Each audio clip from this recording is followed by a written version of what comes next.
ওমর ফারুক রাদিয়াল্লাহু তাআলা আনহু, ওনার কথা শুনলে গায়ের মধ্যে গুজবাম হয়, গায়ের পশমগুলো দাঁড়িয়ে যায়। সুবহানাল্লাহ বলেন। কি পার্সোনালিটি ছিল, কি ব্যক্তিত্ব ছিল! মুনাফিকরা ওমর ফারুককে জমের মতো ভয় পেত।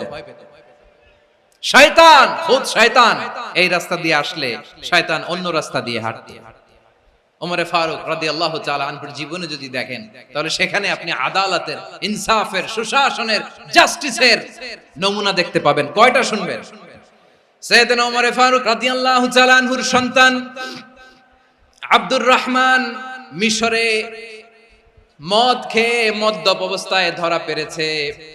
মদ খাওয়ার কারণে, মদ যদি কেউ পান করে আর যদি প্রমাণিত হয়, তার বিচার হলো 80 বেত। আওয়াজ করে বলেন কয় বেত?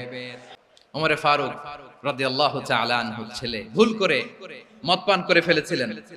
আব্দুর রহমান, ঘটনা ঘটেছে মিশরে। মিশরের গভর্নর তখন আমর ইবনে আস রাদিয়াল্লাহু তাআলা আনহু। আব্দুর রহমানের ভাই যে গভর্নরকে বলল, গভর্নর যদি একটু দয়া করেন, খলিফার ছেলে আমার ভাই আব্দুর রহমান মদ্যপ অবস্থায় ধরা পড়েছে, জনসম্মুখে যদি আপনি বেত্রাঘাত করেন আমাদের প্রেস্টিজ থাকে না, যদি 80 বেত আপনি মারেন আমার কোনো কথা নাই, কিন্তু ঘরের ভেতরে মারেন। আব্দুর রহমানের ভাইয়ের সুপারিশ শুনে সাইয়েদনা আমর ইবনে আস রাদিয়াল্লাহু তাআলা আনহু রাজি হয়ে গেলেন। ঘরের ভেতরে লোকচক্ষুর আড়ালে 80 বেত তিনি মানলেন। কিন্তু ঘটনাক্রমে এই কথা লুকিয়ে লুকিয়ে ঘরের ভেতরে 80 বেত মারার কথা সাইয়েদনা ওমর ফারুক মদিনা থেকে জানতে পারলেন। মদিনা থেকে তিনি ফরমান জারি করলেন, এই বিচার যেমনটি আমর ইবনে আস আদায় করেছে, এটা প্রকৃতপক্ষে আদায় হয় নাই।